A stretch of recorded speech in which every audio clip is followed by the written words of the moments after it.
A very good morning to all. I hope you all are doing good. So my name is Riya Pandey and I am your business studies educator. Previously, we have already discussed about 2 scientific principles of management by F.W. Taylor. That is science not a rule of thumb and harmony not discord. ये हमने पहले discuss कर लिया था. आज हम पढ़ेंगे corporation not individualism, third वाला. ठीक है. कॉपरेशन नॉट इंडिविजुअलिज्म मतलब किसी भी ऑर्गेनाइजेशन में जो लोग काम करते हैं उन सबको एक साथ मिलकर काम करना चाहिए, ना कि अलग अलग अपना आइसोलेशन में रह के अकेले काम करना चाहिए. ठीक है. उनको हार्मनी सबको एक साथ काम करना, मतलब they have to work together. Management भी और वर्कर भी, सबको एक साथ मिलकर काम करना है. और टेलर ने बोला है, टेलर बोलते हैं कि अगर सब मिल के काम करते हैं मैनेजमेंट में तो एफिशिएंसी, प्रोडक्टिविटी बढ़ जाती है किसी भी मैनेजमेंट की. ठीक है. अगर कॉपरेशन में काम कर रहे हैं. ठीक है. See, one more thing, if you are finding my videos helpful, then please do like and subscribe. It motivates me to make more videos. Organization में जब आप किसी भी ऑर्गेनाइजेशन में अगर आप काम को डिवाइड करते हो ना, तो लोगों की उनके स्किल के हिसाब से उनको रिस्पॉन्सिबिलिटी अलॉट करनी है आपको.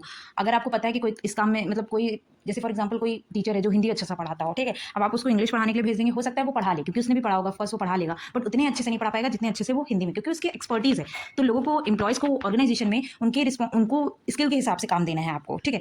और दोनों एम्प्लॉयज़ और ऑर्गेनाइजेशन के बीच में म्यूचुअल अंडरस्टैंडिंग होनी चाहिए, कॉन्फिडेंस होनी चाहिए. ठीक है. ताकि वो एक दूसरे पे आसानी से भरोसा कर सके. ठीक है. क्योंकि यहाँ पे मैनेजर को और एम्प्लॉयज़ को मिल के काम करना है. ठीक है. And for example while assigning, जैसे किसी भी वर्कर को आप जॉब दे रहे हो ना, तो आप उनकी एफिशिएंसी देखो, आप उनको इंटरेस्ट देखो कि वो कौन सा काम ज़्यादा अच्छे से कर पाएंगे. अगर आप उनको वही काम दोगे ना तो वो ज़्यादा एफिशिएंटली तरीके से कर पाएंगे. That is all about the cooperation not individualism. मतलब सबको मिलकर ही काम करना है.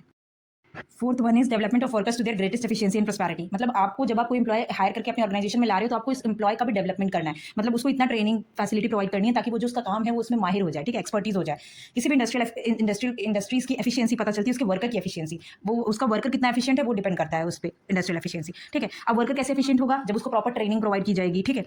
आफ्टर सिलेक्शन, जैसे फॉर एग्जांपल आपको कोई कैंडिडेट की जरूरत थी और आपने आप एज एचआर उसको हायर कर लिया ऑर्गेनाइजेशन में उसकी क्वालिफिकेशंस के अकॉर्डिंग. सो अब जब वो हायर हो गया तो वो फ्रेशर है. मान लो अगर वो फ्रेशर है तो आपको उसको ट्रेनिंग भी प्रोवाइड करनी पड़ेगी. आपने उसकी क्वालिफिकेशंस के हिसाब से उसको हायर कर लिया. ठीक है. आपको पता है वो इस स्किल में अगर उसको थोड़ा सा ट्रेनिंग प्रोवाइड की जाए तो वो ये जॉब अच्छे से परफॉर्म कर सकता है. तो आपको उसके हिसाब से उसको ट्रेनिंग प्रोवाइड करिए. जब आप उसे ट्रेनिंग प्रोवाइड कर देंगे तो वो उस काम में बहुत ज़्यादा एक्सपर्टीज है. मतलब आपको यहाँ पे वर्कर का भी डेवलपमेंट करना है. और वो कैसे होगा? उनको ट्रेनिंग टाइम टू टाइम उनको ट्रेनिंग प्रोवाइड करके. ठीक है. जैसे फॉर एग्जाम्पल जब भी फ्रेशर जाते हैं, आपने देखा होगा, नोटिस किया होगा आप स्कूल में, जब भी फ्रेशर जाते हैं तो उनको पहले 3-4 दिन की जनरली ऑर्गेनाइजेशन ऐसे करते हैं, उनको ट्रेनिंग प्रोवाइड करते हैं. उनको एक टीचर के अंडर में काम करना होता है, फिर वो देखते हैं कि कैसे क्लास में परफॉर्म करना है, उसके बाद वो उनको क्लास अलॉट की जा रही है. ठीक है. वैसे ही चलो अब एमसीक्यूज भी कर लेते हैं. 3-4 इससे रिलेटेड एमसीक्यूज हैं, जो 3 हैं. तो which of the following principle is the extension of harmony not discord. Harmony not discord का एक्सटेंशन कौन है? अभी हमने पढ़ा था कॉपरेशन नॉट इंडिविजुअलिज्म. ठीक है. हार्मनी क्या कहते हैं? ठीक है. हार्मनी का क्या मतलब होता है? हार्मनी में क्या बताया था उन्होंने कि एक पीसफुल और कोऑपरेटिव वर्क एनवायरनमेंट बना के रखना है.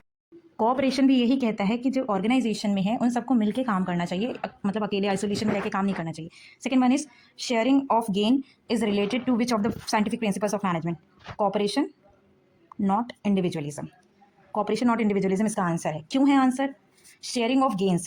गेन का मतलब होता है कंपनी को जितना भी प्रॉफिट होगा वो उसको बांटना है. तो वो ये कौन से प्रिंसिपल को कॉपरेशन, मतलब सबको बांट के अगर चलोगे, शेयरिंग करोगे तो कॉपरेशन वाला एनवायरनमेंट बन रहा है ना. तो it promotes the collective effort. ठीक है. अकेले की नहीं, सेल्फिश बिहेवियर की नहीं है कि मैनेजमेंट. अब थर्ड वाला, the top level of management of ABC limited organize regular training session to their employees and even during the selection process. Training session provide करती है. देखो एक कंपनी है एबीसी लिमिटेड, वो क्या करती है? ट्रेनिंग सेशन करवाती है अपने एम्प्लॉयज के लिए. जब वो सिलेक्शन करती है किसी भी स्टाफ का अपने ऑर्गेनाइजेशन में, तभी वो ट्रेनिंग प्रोवाइड करती है. ठीक है. They make sure that only capable and competent person join their organization state the scientific principle followed by the ABC limited. अब ये बोल रहे हैं कि वो देखो वो कंपनी क्या चाहती है, एबीसी लिमिटेड कंपनी चाहती है कि जो कैपेबल है और स्किल्ड जो पर्सन है वही हमारे ऑर्गेनाइजेशन में आए. तो ये कौन सा साइंटिफिक प्रिंसिपल है? ये जो हमने लास्ट में पढ़ा था, development of workers to their greatest efficiency. Development of workers to their greatest efficiency में क्या बोला जाता है कि ऑर्गेनाइजेशन में जब कोई एम्प्लॉय आता है तो हमें उसको प्रॉपर ट्रेनिंग उसके लिए प्रोग्राम करवाना चाहिए. ठीक है. रिक्रूटमेंट के बाद, ताकि वो अपना बेस्ट दे पाए. ठीक है. So that is all about the scientific principles of management by F W. Taylor. Thank you for watching this video. Stay tuned for the next video. Next video में हम लोग साइंटिफिक टेक्निक्स पढ़ेंगे टेलर का. ठीक है. सो